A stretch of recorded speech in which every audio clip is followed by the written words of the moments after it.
नमस्कार दोस्तों, आपका स्वागत है खबर एमपी बुंदेलखंड पर। और आज हम एक ऐसा विषय लेके आए हैं जो कि अपने आप में बहुत गंभीर भी है और विचारणीय प्रश्न भी है।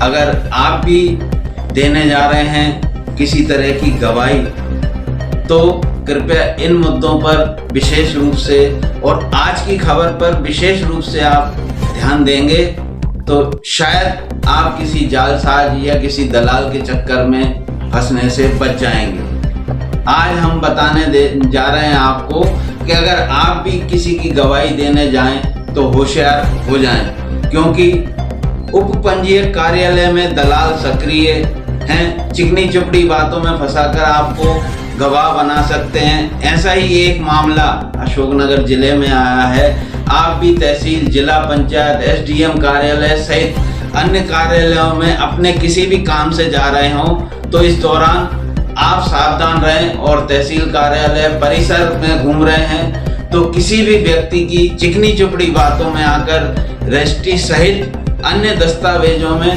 गवाही देने से बचें, या फिर पूरी तरह से दस्तावेजों सहित क्रेता विक्रेता को अच्छी तरह जानने के बाद ही गवाही दें। क्योंकि हाल ही में उप पंजीयक कार्यालय में 4 ऐसे मामले सामने आ चुके हैं जिसमें लोगों ने फर्जी तरीके से रजिस्ट्री कराई है।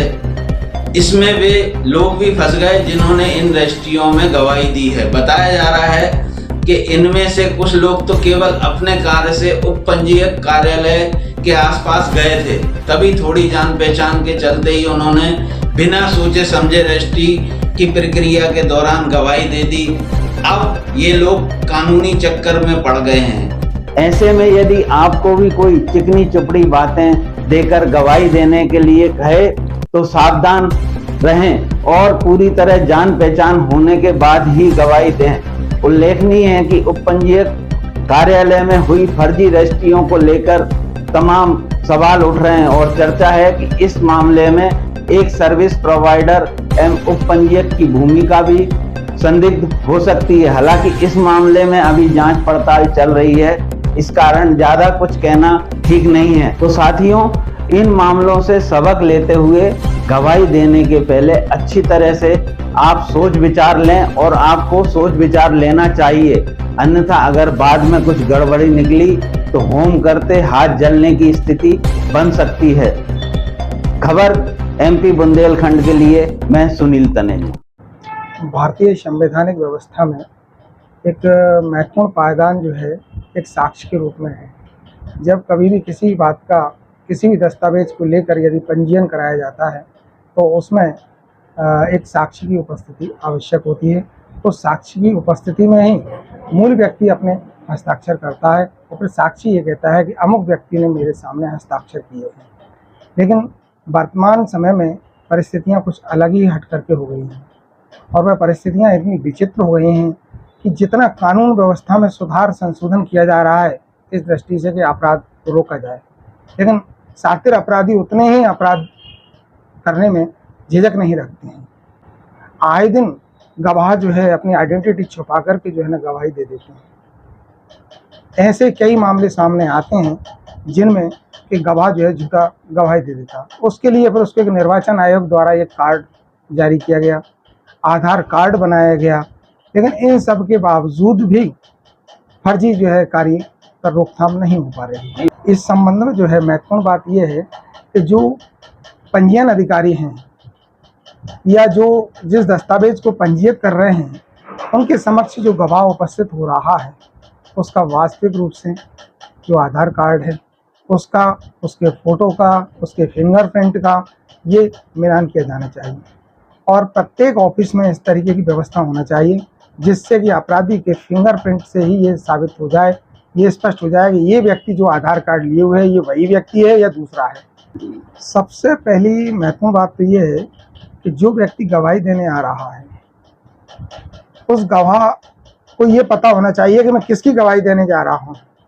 उस गवाह से, उस व्यक्ति से व्यक्तिगत संबंध उसके होना चाहिए। अन्यथा की स्थिति में किसी के कहने में आकर के कोई गवाही ना दे तो बेहतर है। अब तो बहुत अच्छी व्यवस्था ये हुई है कि सर्विस प्रोवाइडर के यहाँ से जो है ना स्लॉट बुक होता है। स्लॉट बुक होता है तो पहली जिम्मेदारी, पहला पायदान जो है सर्विस प्रोवाइडर है। और सर्विस प्रोवाइडर स्वयं इस बात से आश्वस्त हो कि जो व्यक्ति उसके पास विक्रेता के रूप में आया है और जो व्यक्ति क्रेता के रूप में आया है और क्रेता विक्रेता के साथ जो साक्षी के रूप में आए हैं, तो उनकी पहचान आधार कार्ड, उनकी फ़ोटो, उनके निर्वाचन आयोग की आईडी वगैरह वगैरह से अपनी जो है संतुष्टि करें। तत्पश्चात वो रजिस्ट्रार ऑफिस में जैसे ही स्लॉट बुक करके वहाँ पर पंजीयन के लिए जाता है तो पंजीयन विभाग की जिम्मेदारी शुरू होती है कि कोई गलत व्यक्ति उसके यहाँ पंजीयन ना करा दे। तो उसके लिए उस विभाग में एक ऐसी मशीन का होना आवश्यक है जिससे कि गवाह व्यक्तिगत पहचान उस फिंगर को लगाते से स्पष्ट। जब तकनीकी दृष्टि से इतना विकास हो चुका है तो एक विकास के पायदान में अपराध जगत में अपराध को रोकने के लिए बहुत आवश्यक हो जाता है। गवाहों के लिए तो सिर्फ एक ही संदेश है तो अमूमन किसी भी व्यक्ति की गवाही देने से बचें, और यदि गवाही देना भी हो तो ये पहले खुद समझ लें व्यक्तिगत तौर पर यहाँ पर भी उनकी यदि आवश्यकता महसूस होगी तो विक्रेता हो चाहे वसीयतकर्ता हो, सर्वप्रथम उनको ही पूछा जाएगा कि आप इस व्यक्ति को जानते थे या नहीं। और अमूमन आए दिन ये भी देखने में आ रहा है कि जो रजिस्ट्रियाँ होती हैं उनमें क्रेता के नाम नामांतरण हो जाता है और विक्रेता कहता है कि मैंने कोई रजिस्ट्री नहीं की, फिर वो कुछ चक्र विधान के तहत अपना दावा लेके आता है। तो एक लेंदी प्रोसेस की ओर जो है ना आगे बढ़ता है। इसलिए गवाह तो विशेष रूप से सावधान रहे। जिस तरीके से जो है संपत्ति अंतरण में क्रेता सावधान का नियम लागू है, विक्रेता सावधान का नियम लागू है, उसी तरीके से एक साक्षी सावधान का नियम लागू होना चाहिए कि साक्षी को अपने आप में ये तौल करके साक्ष्य देना चाहिए मैं जिस व्यक्ति की गवाही दे रहा हूँ वो व्यक्ति वास्तव में सही है और उसको व्यक्तिगत जानते हैं, और एलआई पीरियड में ही गवाही दे। बहुत बहुत धन्यवाद वकील साहब आप।